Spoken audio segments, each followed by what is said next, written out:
Did 17 soldiers from Burkina Faso really just cross over into Ghana?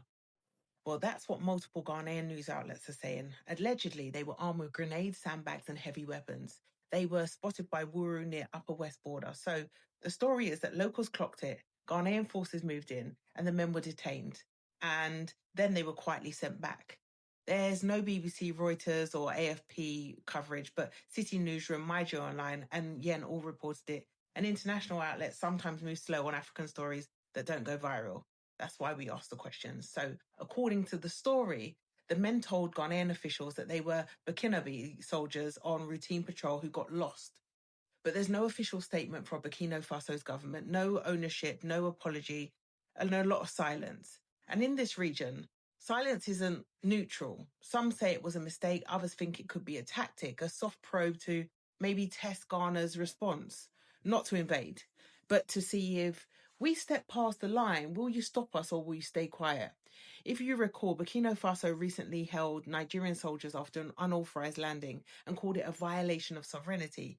But now, with their own soldiers allegedly inside Ghana, no comment. That shift in tone says a lot. And here's the thing, Ghana is peaceful, but not soft.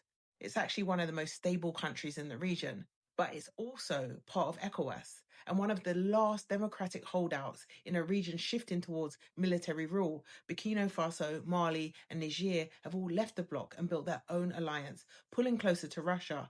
So Ghana's not just defending its own land, it's actually holding the line for the region. And pressure like this could force choices. Do we escalate or risk confrontation? Or keep the peace and risk looking exposed? And if this keeps happening, Ghana will need to start spending more on border defense, drones, intelligence, and that means less public cash for schools, roads, healthcare, and budgets get tighter, priorities shift, and northern regions could see more checkpoints, fewer trade routes. Food prices would then rise, movement slows, local economies get squeezed, and investor confidence, well, it wobbles.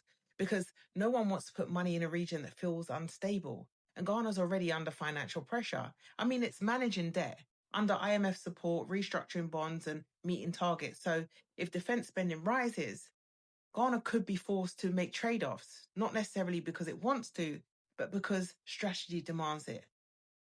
This isn't about a few men potentially crossing the line. It's about what that line protects. Ghana is walking a tightrope, not between weakness and strength, but between reaction and restraint.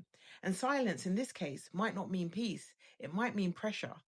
Let's talk in the comment section. What do you think this move really means if it's happened at all? I mean, I'm still hoping the reports are wrong.